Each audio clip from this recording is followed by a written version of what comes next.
Hi, I'm Alice Hoffmann, an indie artist from Austria. In today's video I picked the topic of contests because in the past I myself joined a lot of them, and I mean a lot. Because it is a very practical way to, at least every now and then, get a little bit of extra pocket money and maybe some art supplies that you might not be able to afford otherwise. So yeah, I'd like to give you a few of my tips and experiences so that maybe if you want to do the same for yourself, you can apply them. Personally, I think of contests as a sort of lottery with way better odds. I mean, ideally it isn't like a lottery in the first place because the best submission is supposed to win, but yeah, you know what I mean. First of all, let's talk contest selection, because not all contests are equal. There are contests that offer huge prizes, but maybe they aren't the first ones you want to go after. Because if you want to win and just, maybe also boost your confidence, it might be better to target small contests in the beginning at least. A smaller contest may have a smaller prize pool, but it's also likely that you won't have as much competition, and therefore you might be able to collect a few quick wins. This is quite a fun way to just play around with this, to be honest.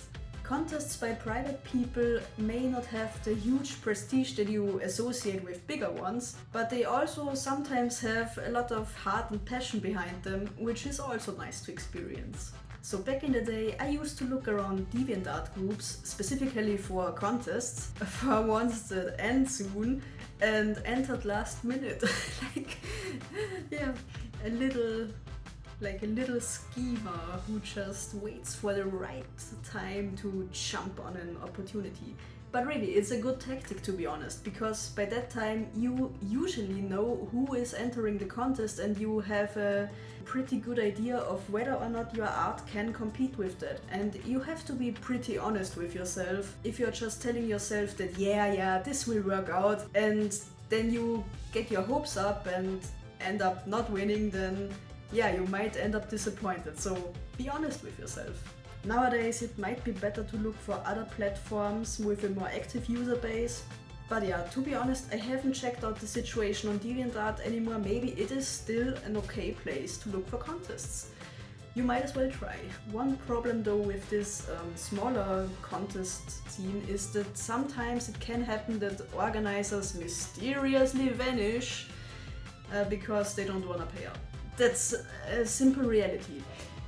It's unfortunately part of the game if you want, and there isn't really anything you can do about it. I mean, you can protest, you can throw a tantrum, but at the end of the day, if they're gone, they are gone. But honestly, most of the time it worked out just as promised, because people most of the time do hold their word, which is a nice surprise if you have grown up with a lot of trust issues.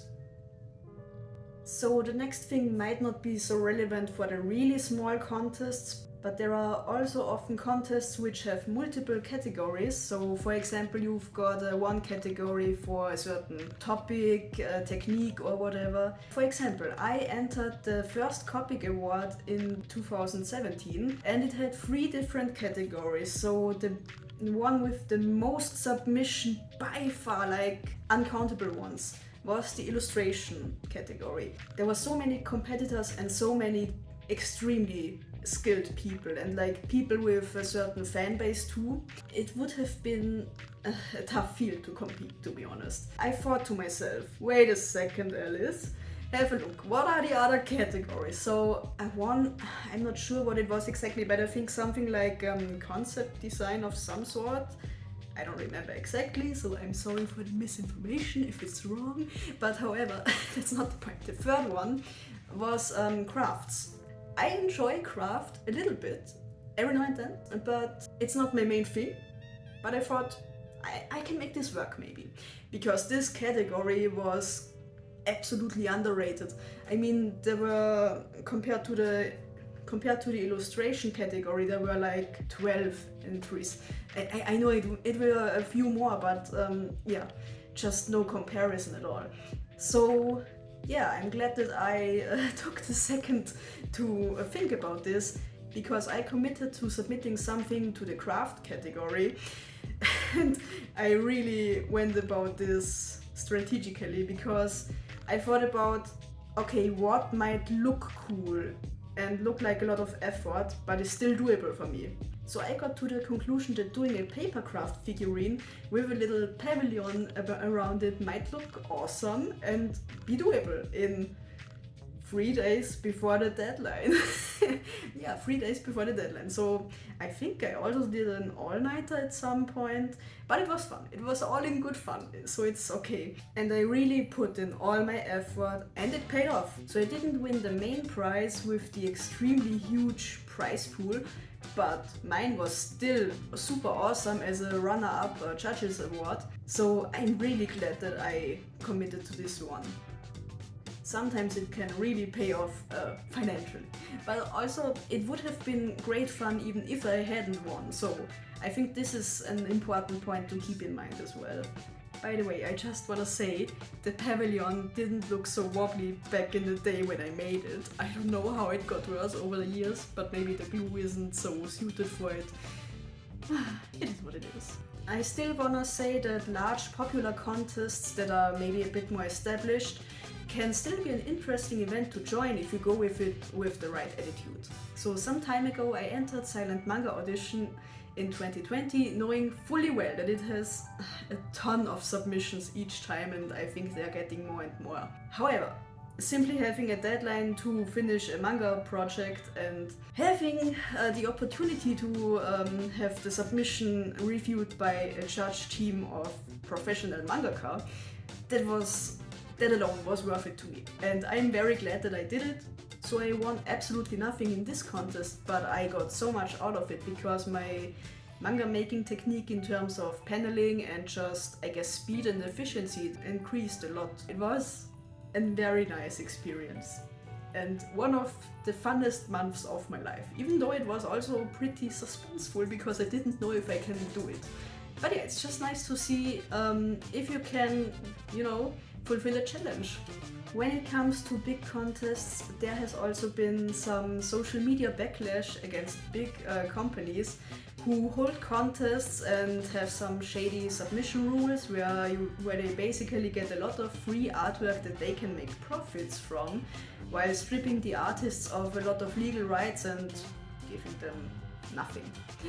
So yeah, make sure to read the fine print just in case, even if that's a border, but sometimes it's good for your own safety and to make sure that you don't give away your work for free and get absolutely nothing out of it.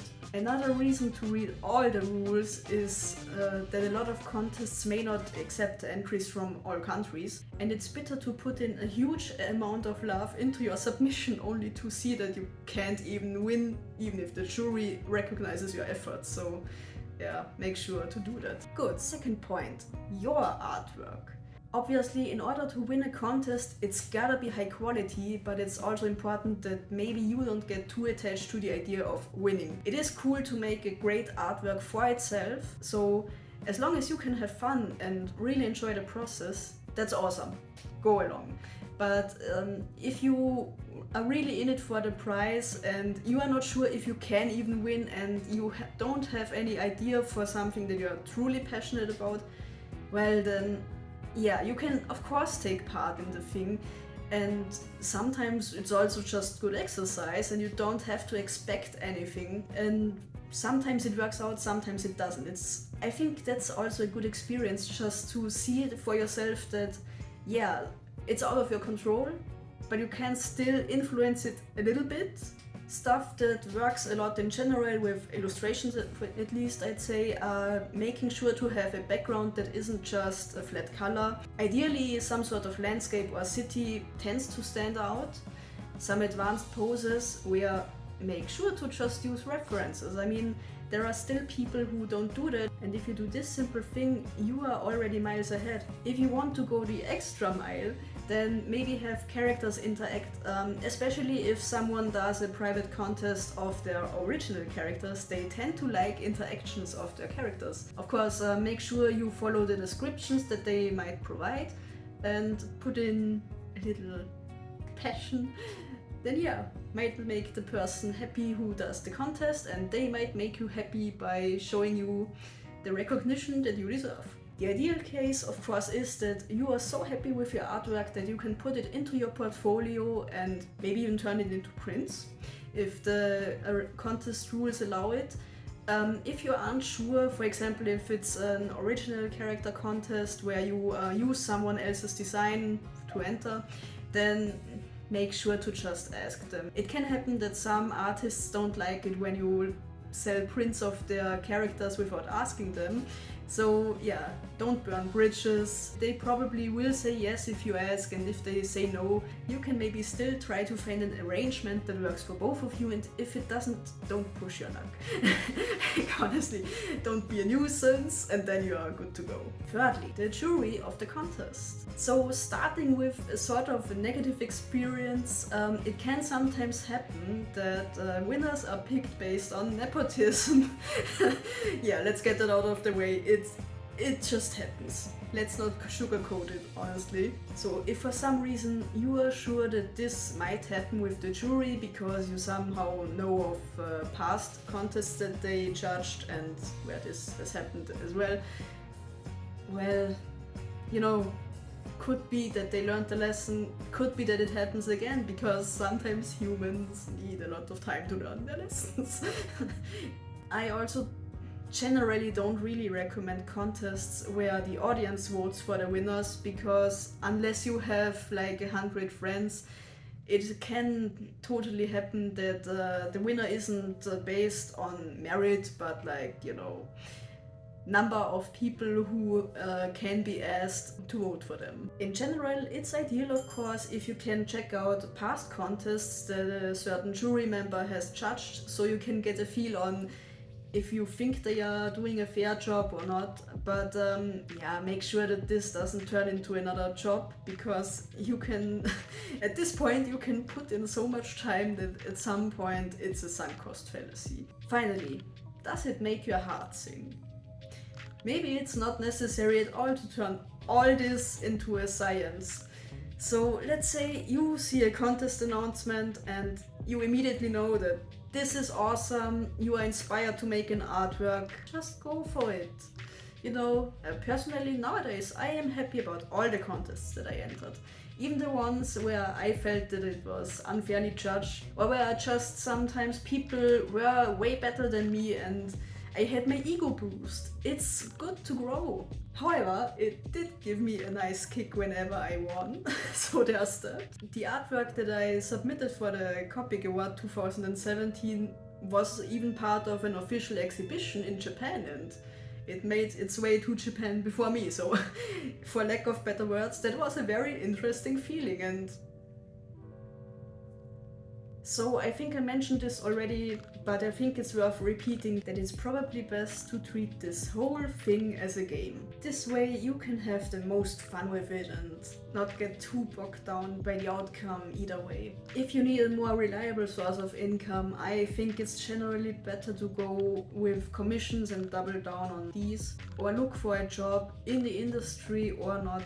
It's just less suspenseful this way. I hope you enjoyed today's video. Perhaps I was able to give you some tips and ideas to try out for contests if you ever want to give it a shot. And in any case, have a great day. Bye.